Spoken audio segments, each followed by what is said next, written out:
Hello everybody, thank you for joining me as we finally get this week over with. I'm John DeRoll, this is the Daily Report, and it's Friday, and so we're joined once again by Brett Erlich.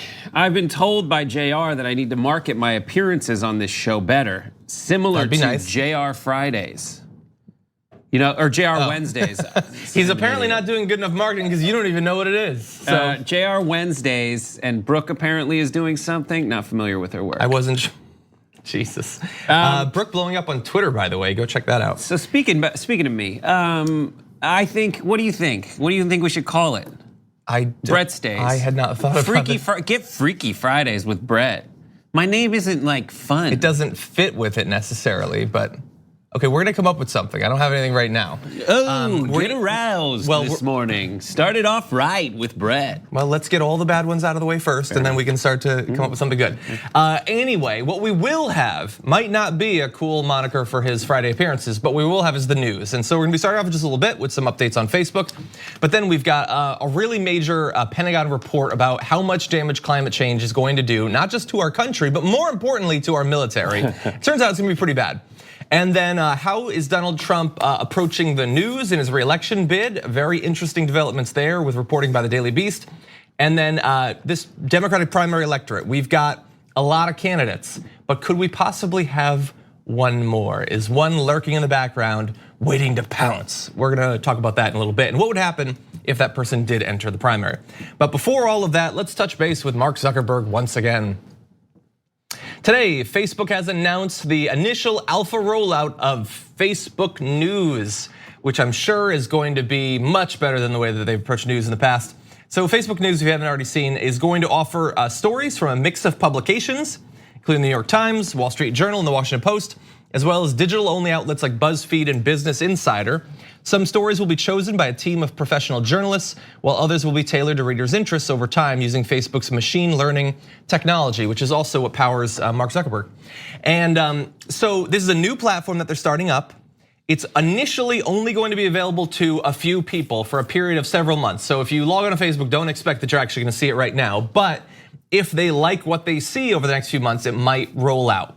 And by the way, importantly, this is not going to change anything about your feed. That is still gonna be the weird mix of dog photos and conspiracy theories. This is a separate tab specifically for curated news from a list of organizations. So Facebook does this occasionally where they try to introduce a new product and it either succeeds or fails. So the Messenger app, and a lot of them failed. They had like a Foursquare equivalent for a while that failed, and their Messenger app, they've tried to really make happen. And so that's what this is, and usually it's a version of someone else's thing that exists already. So this stories they did, they stole from Snapchat, but like Google and like even the status bar and the Twitter timeline, but Google News is a thing. Google News does this exact same thing, and I suggested back in the day that, like probably a couple years ago, that when all of this started being a problem for Facebook, that they start doing something like this. That they You're talking about like fake news being a problem? Yeah, that they just say, here's your news, that's it. Yeah. But I have the Google News feed, and it is a mix of here are the big trending stories. And I think that will do, I mean, I just found out about this, but like it will do a certain amount of lifting if it does become ubiquitous enough across the site and for among users and their typical Facebook experience. It will do something towards saying, people who come to Facebook expecting every news article on it to be real, this actually will give you some real actual news if it's done right, versus what happens now, which is you just go through your feed and you get anything. You get things that look like news, but that is literally how fake news, when the term was used accurately, began. Yeah, so look, I have some thoughts about how this might actually work in practice, but before that, you raised the possibility that if this is done right, there is a reason to think that it might not be done right, or at least not done perfectly. So let me give you some more details and we'll get into the first big initial problem. Facebook is going to pay for a range of content from dozens of publishers, including some deals that are multi-million-dollar deals. Also local news from smaller publishers in areas like Dallas, Fort Worth, Miami, and Atlanta. That actually is fine. Is it though? I'm saying getting the local news. Right, but local news apparatuses are typically part of a larger like multimedia or media conglomerate that controls what they do. So just saying that they're going to get their local news from Dallas, Fort Worth isn't enough. No, it's not enough if you're saying that makes it necessarily like authentic or verifiable, but at least it will let people get a wide range of news from across not just the country, but from their area. The reason I say that is typically when Facebook rolls something new out, they go, hey, we've covered a base. You should love it. Yeah. The same thing we heard from Zuckerberg when he was in that the hearing and said, well, we have an independent news fact-checking site. But AOC points out Daily Caller's on it. Doesn't that not pass the sniff test? That's actually where we get into one of the problems. Very similar thing to what AOC was doing. Before we get to that though, Zuckerberg put out a statement about this, said, we feel acute responsibility because there's obviously an awareness that the internet has disrupted the news industry business model. We figured out a different way to do this that we think is going to be better and more sustainable. It's still Google News, dude. It is effectively, and yeah, like you said, they keep adding things from other platforms. And honestly, does anyone think that good? They've added all these features over the past few years, and Facebook is better than it used to be. I could not give you 3 reasons why I'm still on it, other than inertia, I guess. But in any event, what's interesting about this is that as of just last year, Rupert Murdoch was putting pressure on Mark Zuckerberg to pay Fox and conceivably others, I'm sure Murdoch was only interested in Fox, being paid for their content. And Zuckerberg said he wasn't remotely interested in that. And less than a year later, or maybe a year and change later, he has completely flipped and now is not just paying them, but has this whole service that is designed around paying a number of different publishers of news. And is that the result of more pressure behind the scenes? I don't know, but it's a 180 in just a year. But anyway, the big issue is not that New York Times and Washington Post are going to get paid by Facebook to spread their news. If that helps them to stay fiscally good, I'm fine with that. It's that another Facebook news partner is Breitbart, the far-right digital publisher. Unlike the Times, the Washington Post, and several other paid partners, Breitbart will not be paid, at least initially.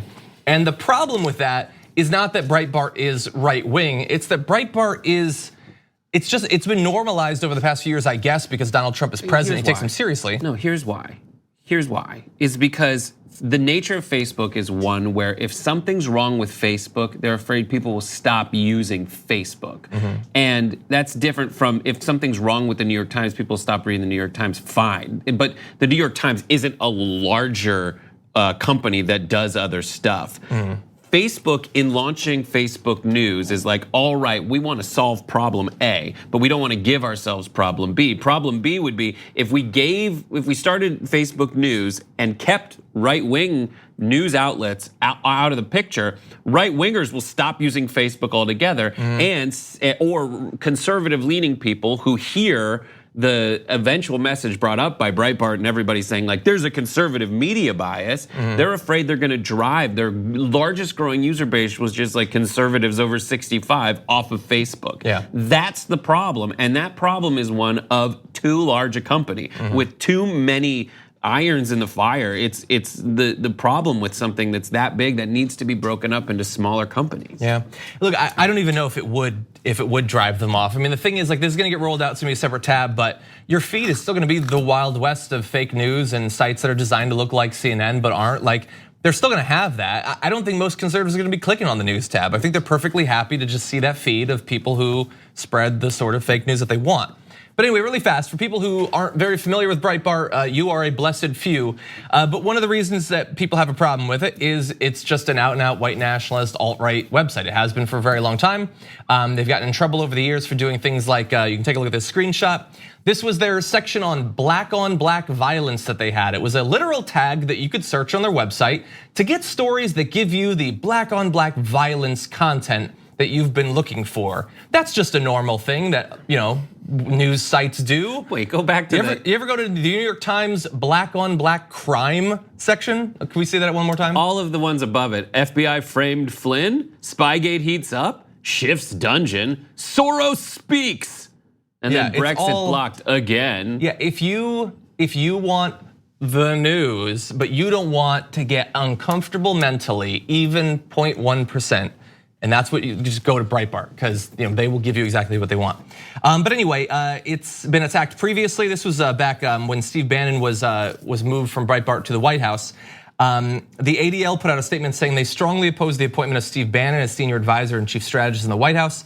It's a sad day when a man who presided over the premier website of the alt-right, a loose-knit group of white nationalists and unabashed anti-Semites and racists, is slated to be a senior staff member in the People's House. And an expose by BuzzFeed later that year documented how Breitbart had solicited story ideas and copy edits from white supremacists and neo-Nazis. And their site, I think, has shifted more heavily into anti-immigration and anti-Islam, but that's what the site is. It's like stuff that's come from 4chan or from the dark parts of Reddit or from these sorts of conspiracy theory havens, and then it's cleaned up a little bit, and it looks like it's news kind of because Breitbart gets to have a person in the White House, and they are going to be one of the trusted news purveyors from a very select elite few that Facebook is going to put they're going to put their thumbs up on. Breitbart is as official as the New York Times. It's not getting paid though. It's not getting paid. But that's exactly the point. If you click on it, you will trust it. But the point is they're like, but they're not getting paid, right? Do you like me again? And I will say that it is a drastically strange and changing news environment.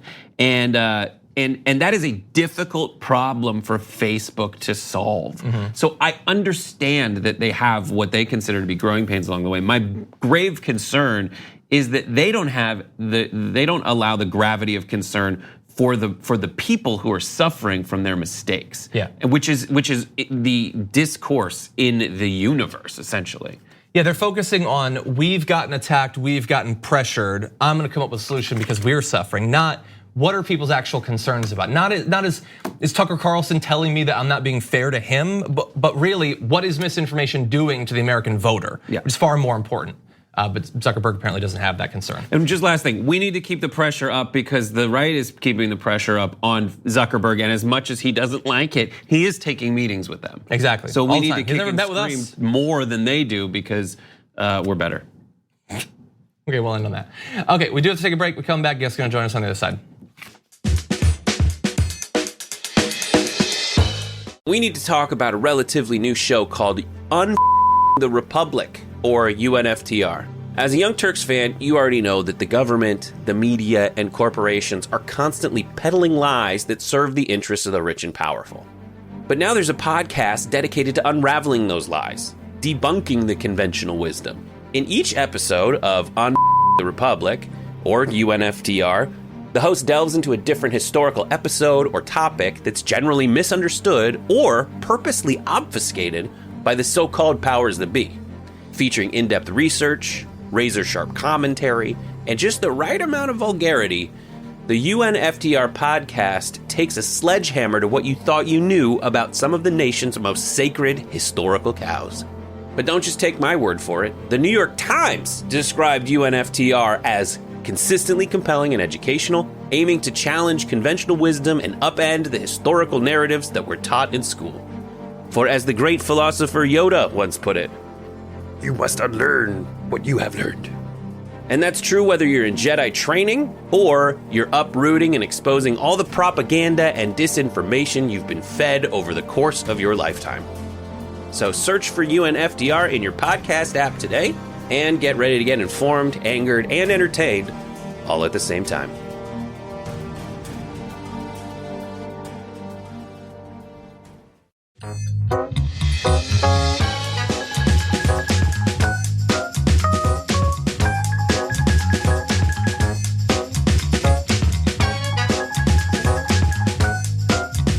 About 3 weeks ago, President Trump signed into law the Autism Cares Act, lending several $1 billion in support to people on the autism spectrum and their families. And joining us now to talk about this law, what it does, and where we could go from here is Areva Martin, CNN contributor and legal analyst. Areva, welcome to the show. Hi, John, how are you? I'm doing well, and I'm very glad to talk to you about this topic. And so I didn't see a lot of news about this law when it was passed. I think a lot of people might be unfamiliar with it. Can you basically summarize what the Autism Cares Act is designed to do? Yeah, you're so correct, John, in that it got buried in all the political news because there's so much going on in Washington. But this is a really big deal. $1.8 billion have been allocated from the US government. The money primarily will go to the Center for Disease Control and the National Institute of Health. And the thought behind this is that over a 5-year period, these two organizations will receive the bulk of this money. And the money is to be used to address both research related issues and to get the money into communities that have been particularly underserved, as well as populations in the autism community that have been underserved. There's some specific language in the law about reaching adults who are chronically underserved, and then helping the families that care for individuals with autism. So this is a really big deal for the autism community, and I just want to thank you and your team for talking about it, because it should be talked about, and families need to know that the law was passed, that the funds have been appropriated through Congress, and that there's hope for a lot of families that often struggle getting the resources that they need. Yeah. So when you hear a number like $1.8 billion, absent context, that seems like an incredible amount of money, but it does need to be put into context. And I honestly, I don't know. Activists in this area, researchers in this area, have they responded to this bill by saying $1.8 billion is in line with what is needed to accomplish their goals? How is the reception to the bill being passed been? Well, unfortunately, I think the bill has been caught up in some of the political partisanship that we see on so much that comes out of Washington, D.C. I think there's a lot of skepticism, particularly in African American, Latino, and minority communities. Those communities have been woefully underserved when it comes to funding. I live in the state of California, and some of the work that I do, a lot of the work that I do is in California, and we've had huge disparities in governmental spending as it relates to autism treatment, diagnosis, and care, a lot of it based on zip codes where people actually live. So I think the reception has been muted. It's been, kind of a reserved reception. People are happy about it on one hand, but then there's this concern: how does that money get into communities that really need it? Yeah. National Institute of Health, as you know, is this massive health organization. So what we're hoping doesn't happen is that most of that money ends up in research. Research is important, but also day-to-day services, those things that help individuals with autism, have a better quality of life. So we're hoping, and it's not really clear yet. I've had my team, I am the founder and president of a nonprofit special needs network. So I've had my team start to investigate how does community-based organizations, how do organizations like mine all over this country access some of those funds. And to be honest with you, we haven't figured that out as of yet. But I encourage anyone that's listening to this, talk to your local congressperson, talk to individuals in your state government, because they should be helping coordinate how those funds get into the hands of people on the ground. Certainly. And so I'm also interested in where do we go from here? The bill got passed, which stands out because it seems to be doing a pretty good job, and also because virtually nothing gets passed these days, so it's noteworthy for that reason. Absolutely. But also in terms of other things that could be done. So we saw that presidential candidate Andrew Yang, whose son is also on the spectrum, he talks about his universal basic income proposal as a way to value the work of people like his wife, who stays home and is there for his son. So that's one idea. So I'm curious about your thoughts about that. But then outside of that, what are some other efforts that can be undertaken in this area? Well, first of all, I want to just say thank you and congratulate Andrew Yang for making the issue of autism so prominent in his campaign. Because when we have high-profile people like someone running for office of president talk about issues of disabilities, talk about things like autism and other related developmental disorders, it matters. Having those conversations, Senator Kamala Harris and Elizabeth Warren and some of the other presidential candidates as well have been talking a lot about the disability community and disability rights. So I think we start by having the conversations, elevating the conversation, making the conversation around people with disabilities a national conversation. I like that Andrew Yang is talking about universal income. He is so correct that many, typically mothers, do quit their jobs to care for their children on the autism spectrum, primarily because the care is so intensive and so involved. It involves, lots of medical appointments, appointments with school districts, appointments with therapists. And some families find it impossible for a parent to be involved and to provide the kind of care that a child needs while maintaining a full-time job. Yeah. So just valuing the work that parents do who care for individuals with autism, I think is a really important thing to do in this country.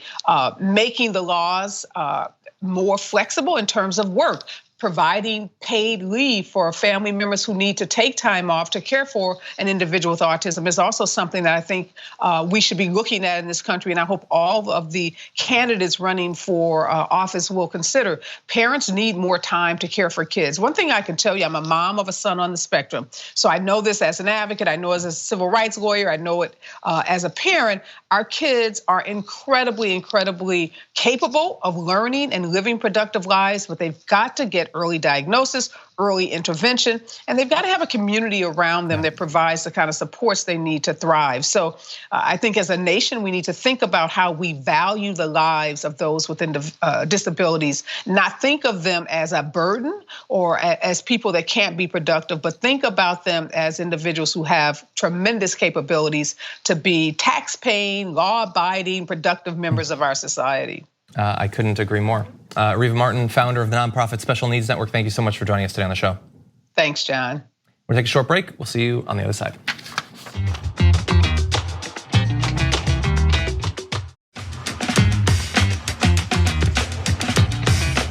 What has been fascinating is that even as Donald Trump and the official position of the US government is that climate change is a giant hoax manufactured in China, one really important part of the US government is and always has taken climate change very seriously, and that is the US military.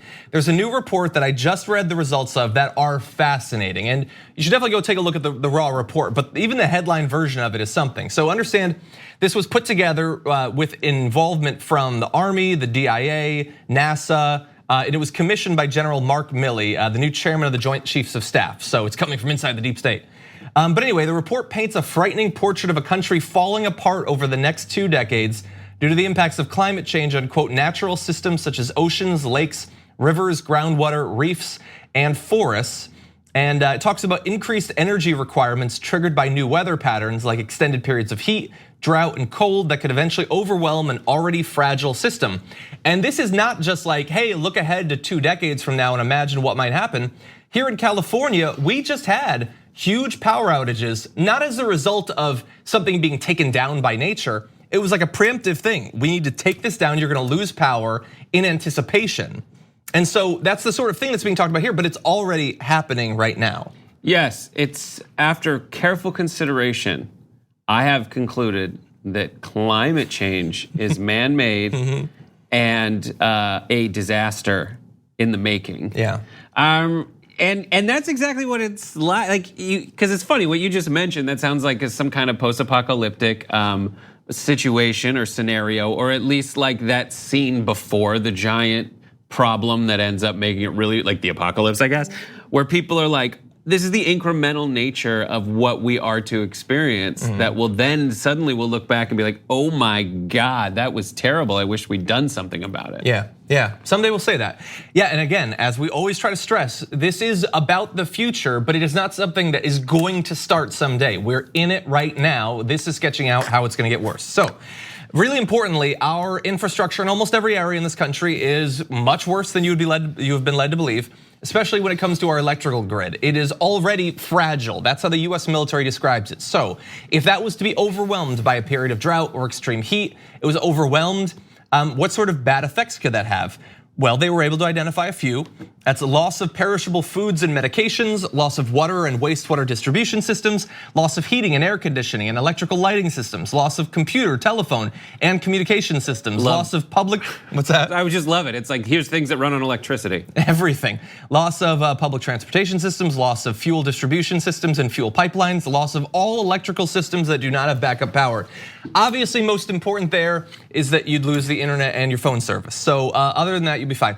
No, but that's significant. The ability to distribute fuel, food could be lost. I mean, that's like the takeaway for me. Stuff. This is a very, let me put this in terms that you'll understand to people on the right. That's what this is to me. Because everyone on the left, every decent person who reads science, or at least like believes scientists, and especially like the vast majority of them that say the same things we say over and over again, it feels like you're hitting your head against the wall. We get it. But for people who are still climate science skeptics, this is something that you should really understand. Yeah. Like our military is saying that our military, which requires all those things, I'm sure they'll go into detail in a bit, but all those things that keep us safe, that keep us secure, that keep our troops fed in remote locations where they are fighting for your freedom, those things will go away. So if you don't support common sense legislation, albeit sweeping, to fight the effects of climate change, then you hate the troops. Yeah, or you certainly don't support them, not in any way that matters to them. No, you want them to suffer and die of malnourishment in deserts. Yeah, and which by the way, growing. If the environmental situation is so bad that it kills our electrical grid and air conditioning goes down in one of these areas, what do you think is the likely impact of that? If the heat is so bad it's killed our electricity, that seems like exactly the sort of time that you need air conditioning. We're talking about people dying. If the food is taken away, refrigeration spoils, people will starve. That's what happens. The fuels obviously makes it more difficult to actually respond to that. But this is all, like, the tragedy here is that global climate change refuses to pick up a gun and point it at us, because that is the only way that some people will acknowledge the threat that it poses. But these same people who are willing to spend trillions of dollars sending the military abroad because they believe it will help keep us safe will not do what is necessary to stop us from dying of heat exposure, dying of starvation, all of these things that the US military is saying this is coming. I disagree with some of your rhetoric there, John, because if the climate did pick up a gun and point it at us, then I think Republicans would respect it more and support its right to threaten us with death. It's just standing its ground, John. That's true. And so, by the way, this is not just the military saying you guys are all screwed. They're also saying, hey, by the way, I'm screwed. The report warns that the US military itself could end up effectively collapsing as it tries to respond to climate collapse. It could lose capacity to contain threats in the US and could wilt into mission failure abroad due to inadequate water supplies. The study called on the Pentagon to urgently prepare for the possibility that domestic power, water, and food systems might collapse due to the impacts of climate change as we near mid-century. And if you read the full report, they'll also describe how the situation in Syria that we got embroiled in, we've already explained a million times how it's related to climate change. If you don't accept that, I'm not gonna try to persuade you at this point, but that sort of conflict will become far more common. They specifically sketch out what could happen with Bangladesh, and they talk about how the same thing that happened in Syria, where a huge percentage of the population eventually moved out of its borders. That could happen in a country with a far larger population, and it's difficult to imagine how much strain that would put on surrounding countries. Right, and this is a way of pitching the Green New Deal as a way to help the military. This is also, I just think it's kind of an insurance policy against climate change. This is something that, and then also like the reason that our infrastructure cannot handle these kinds of upsurges, which will be, increase demands on it as a result of climate change, is because we were able to build it at a time when we could financially do that because we had a better incremental tax system. And that has gone, and I just want to make America great again, so let's go back to that tax system where we could afford electricity. I see what you're doing there. Thank you. I see what you're doing. Okay, we're gonna take a short break. When we come back, Donald Trump, how is he responding to the impeachment pressure that he's under? How is he viewing different sources of news? We'll get into that after this.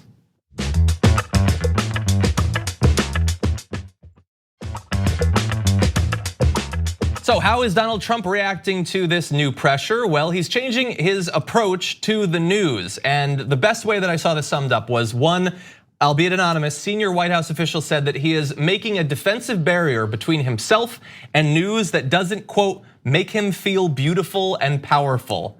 That was a person who works for him who said that. But anyway, what does that mean in practice? Well, it means a few different things. You might have seen in the news this week. On Thursday, the Wall Street Journal reported the White House planned to order federal agencies to stop renewing subscriptions to the Washington Post and the New York Times. This comes after earlier this week, he canceled the not the online version, but at least the in-print version of those things coming to the White House. But what's interesting about that is that people who work with him say that even though he seems like the sort of person who's never read more than a picture book in his life, supposedly for years he does read newspapers every day. He doesn't learn anything, but he reads them, and they said it's such an ingrained habit that he's going to end up asking for copies to be delivered, that he's going to come to hate this move that he's made. He's triggered by a masthead. He's triggered by the mere sight of the New York Times. So he's not only canceling his New York Times subscription, he is commissioning the digging of holes in the sand for him to bury his head in. That's what this is. This is so fragile. I don't understand how anyone can look at his behavior and say, here's a strong guy. Alpha male. I need to get rid of my subscriptions. I'm afraid of mastheads. I don't want to see what the paper is or who works for it. And do you think he actually read those articles? No. They're saying that he did. I mean, look, I'm trying to correct my own bias. I would assume that he doesn't read it all. No, but supposedly he does. He likes to sit at a wingback chair and just go like this. Just the crackle of it. Because he's seen businessmen do it on movies? Because that's what they do. And maybe he has the Wall Street Journal. Businessmen read the Journal. He also probably sees the headlines and he likes the ritual. There's tons of people who, be fun. Not many people read the entire paper. No, of course not. Does he get it ironed? Because I saw that in Downton Abbey and it seems very fancy. I'm not sure. So that's what's going on with the actual newspapers. He's created a safe space. John wants you to know he watches Downton Abbey. He's cultured. No. I want you to know that I watched the first episode of Downton Abbey where that scene appears, and then I moved on. I tried many times to get through it. I could not. I watched it because I heard that there were a lot of Game of Thrones people on it, but not in the first episode, and that's as much of an investment as I can commit. But I didn't cancel my subscription to Netflix where it was for a while. Definitely not. I gotta find out what happens in the last episode of Rhythm and Flow. But anyway, so we're gonna move forward. That's one type of media, which I would describe as the media. But there's a different type, and this he's more interested in. So on Wednesday, Tomi Lahren tweeted a photo of a sheet of paper the president had signed, thanking her for everything. The page labeled "Reactions to President Trump's Rally in Dallas, Texas" was a compilation of tweets, and they mean that literally. The page was a bunch of screenshotted tweets on one piece of paper. And we find out more about this thanks to the reporting by the Daily Beast. The autographed piece of paper the Fox Nation host received is actually the result of a long-standing demand that Trump has made of his aides. Following a MAGA rally, staff began compiling packets which would sometimes stretch numerous pages exclusively displaying tweets about the rally Trump had just headlined. Trump became so accustomed to these pages that, according to a source familiar with the matter, he would complain to senior aides if he didn't have the packet of Twitter posts in hand to read over within 20 minutes of the campaign rally ending. And look, that's weird, true, but it gets a little bit sad. One senior administration official was quoted as saying, "It remains to this day a source of joy for the president. He will sometimes wave the post-rally printouts around, talking about how much people love him and what a great job he did. It's often someone from Fox or some guy from the internet tweeting about the president." Do you know who that guy was on that one of the people on this printout of Tomi Lahren? Chuck Woolery. Really? Yes. Chuck Woolery. And then some guy from the internet. And then the GOP just randomly quote tweeting one line from his speech. This is so pathetic. Not just, think of the entire breadth of it. One, he needs this obvious, he needs the praise. He needs to see it immediately. He waves it around, it's so good. But two, he can't, the same way he can't see the New York Times, he also can't just pull out his Twitter feed and scroll through the comments.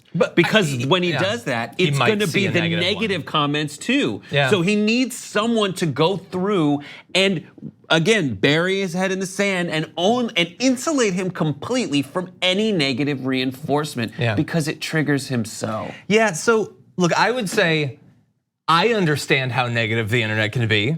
And you are under no obligation to open up the core nexus of your brain to the unbridled insanity of the internet.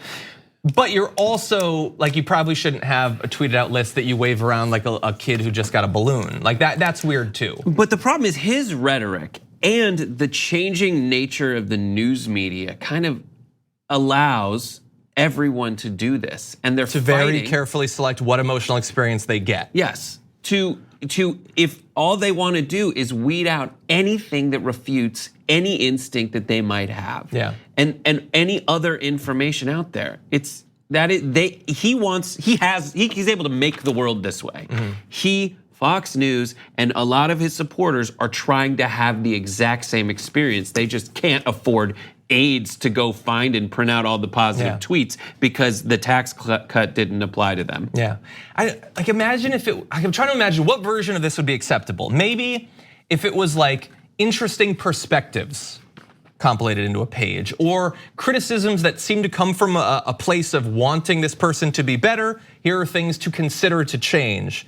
That could be useful. He's not going to get any of that. Just getting the praise is weird, and whatever definition of alpha male you have, if it incorporates this, it's a useless definition. Doesn't mean anything. No, he's doing it. He's like alpha male applies to dogs typically.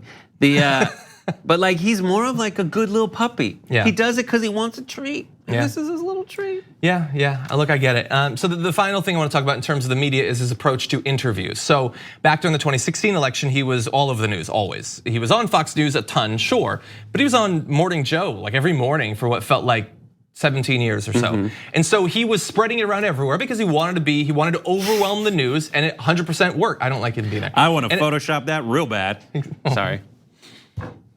Continue. Anyway, he wanted to be all over the news, and it worked. And I think he probably won the primary in no small part because he was all over the news. Well, his approach right now apparently is, I'm not interested in that anymore. I'm not doing CNN, I'm not doing MSNBC. I want to be on Fox News. He's doing more and more interviews with Sean Hannity and all of that recently. And he said about these other places, why would I give them the best ratings they've ever had when they've been this nasty and so corrupt, so vile? So this I only bring up because it does mark a changing campaign strategy that, if he's consistent on it, could have an effect in this re-election bid.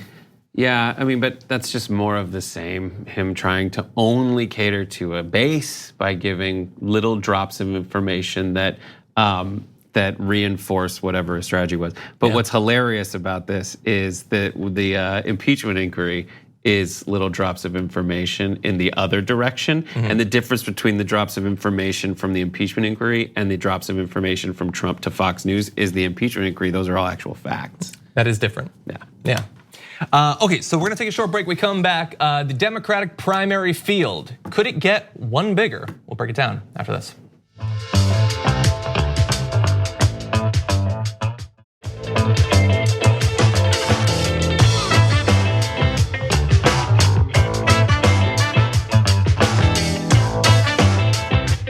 I think most people can take a look out at the slate of candidates we have in this Democratic primary and think, yeah, that's probably enough. That's a lot of people on the stage at once. But that field might actually still get bigger.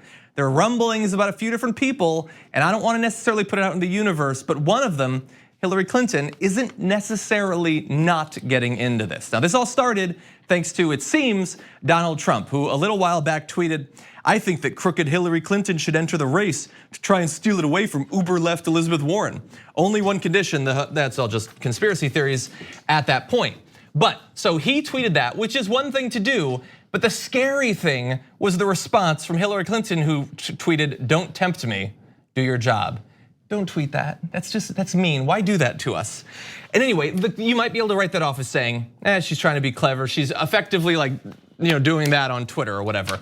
But it's not just her. So one of her senior advisors, Philip Rines, he was on Tucker Carlson, this is this week, said she ran for president because she thought she would be the better president. If she still thought that now, if she thought she had the best odds of beating Donald Trump, I think she would talk about it long and hard. Carlson responds, she hasn't foreclosed the possibility, I guess. And Ryan says, no, she has not. Think about it long and hard, but yes, good God. I mean, just don't. And there's so many reasons why, like you're not helping. Like nothing she's doing right now is helping. So that seems to be more about her own personal interests than it is about getting the world to become a better place again. We already did it. That doesn't really happen a lot. You don't go back. You mean her running? We already did that? Who does she want to be? Freaking Adlai Stevenson and just keep losing? Like, is that? Biden has run Adlai multiple Stevenson times. lost for like noble reasons-ish, you could argue. Like the world's most lovable, noble loser. I don't know.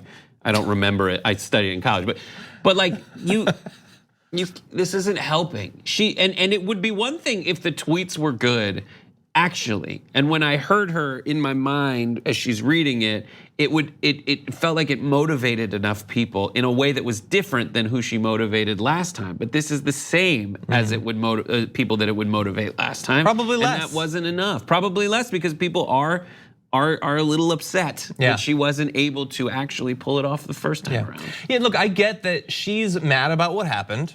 Okay, she feels like she was robbed for one of a bunch of different reasons or whatever, and she probably every single day she's thought, what if I had won? What would be happening now if it wasn't Trump, if it was me? Fine. You can have those feelings. She's going to have them for the rest of her life. She's going to be bitter and resentful, and she's allowed to be bitter and resentful. But don't hurt the rest of us by coming back in. And honestly, like she's, Secretary of State, former senator, former first lady. Like if she wants to say anything about what's going on, she gets to. But I don't think it helps. Every time she weighs in, I think it hurts the movement. Her attacks against Tulsi Gabbard were counterproductive. So weird at best. So weird, because stay out of it. If her intention was to make it so that Tulsi Gabbard wasn't relevant, the last thing she should do is mention her in that podcast. 100%. And that's why most of the other competitors in the Democratic primary don't talk about her. And the thrust of that was trying not to jeopardize the potential of a Democratic challenger in the general election. You would do that. Yes. You already lost this, and he knows how to beat you. And people didn't show up because it was you. Yeah. And no one really was. There weren't a lot of people that were like, I need to get out there for her. I mean, there were some. There were plenty, but it's just we've run that race. We've already done it. We don't need to do it again. And look, let's say best case scenario. Let's say that she has a genuine lifelong desire to make this country better. Okay. If you doing something can make it better, it's on you, it's your responsibility to do that. But it's also your intellectual responsibility to look at the situation we're in and acknowledge if your inaction actually gets us there better. If it's more productive for you to step out of it, to not constantly be weighing in. Like Barack Obama doesn't tweet about the politics every day, about what's going on in the news, because he knows it would be counterproductive. It would take the focus off the Democratic primary contenders and put it onto him. And he also beat you. And he also beats you. So he would know, really. And so here's the good news. That's the bad news. And I want to give you a poll related to this in just a sec. But as this has been going around, as she had her quote, as the former advisors out there like, hey, what do you guys think? Some of her former supporters in elected politics are not so interested in it. So Dick Durbin said, she's done a great service to our country and public service, and I support her wholeheartedly, but I believe it's time for another nominee. John Tester said, I don't think it would be good for her. She's been through this war once. The Republicans have made a target out of her for 30 years, and she's still going to be that same target. I just think it would be tough. Mazie Hirono said, we have a lot of really fantastic candidates out there already. Let's leave it at that. And Joe Manchin said, absolutely not. If you've lost Joe Manchin, stay out of it. He was like, no. No, that's not gonna help literally anyone. Yeah, and it's not like Joe Manchin's like a Bernie bro or anything. Yeah, right. If he's not interested, just, and by the way, what I'm asking for here is not for her to not run in the primary. That's obvious. It's also make it 100% crystal clear that you're not going to run. Because I don't want people like some of your lingering supporters thinking, oh, maybe she'll come into this and stuff. We've got great contenders. They represent a bunch of different ideological perspectives on the left and in the center. Choose one of those, you're good, you got a wide range there. Yeah, I mean, part of the reason that they're talking about her getting in the race is because of a weird, I mean, I don't even know how to follow the polls anymore because there was a CNN poll 2 days ago that said Biden has the biggest lead ever, and then there was another poll yesterday that said that Elizabeth Warren's up by 7. I know, yeah, it's kind of all over the place. So that's why we look at the average. Let that wobble at least play out, because you do have Biden. How are you decidedly different from Biden among what you perceive to be the moderates in a better way? Yeah. That gives you more of an edge in the general election. It comes back to this. Donald Trump, even though what he seems to type is borderline indecipherable, he is an excellent political communicator. And Hillary Clinton is a god-awful political communicator. Yes. So she shows up the same way Klobuchar is a terrible political communicator. They all give their little zingers and they wait because they got cackles and giggles when they did their little prep. And it isn't working. You're doing it, but you're doing it to an audience of one, and then you get on the main stage and it doesn't work. Yeah, and if she got on that debate stage, by the way, she would be savage. She doesn't actually want that. So you're pretty against her. She shouldn't run again. I say she shouldn't run again. But much more importantly, let's turn to my Twitter followers. Should she run again? 16% of you said yes, 21% of you said no. That still leaves a lot, obviously. That's because 63% of you said hell no, and that's with more than 7,000 votes. So Hillary Clinton, I'm sorry, but you can take that to the bank. Okay, thank you everybody for watching throughout the week. We'll see you on Monday.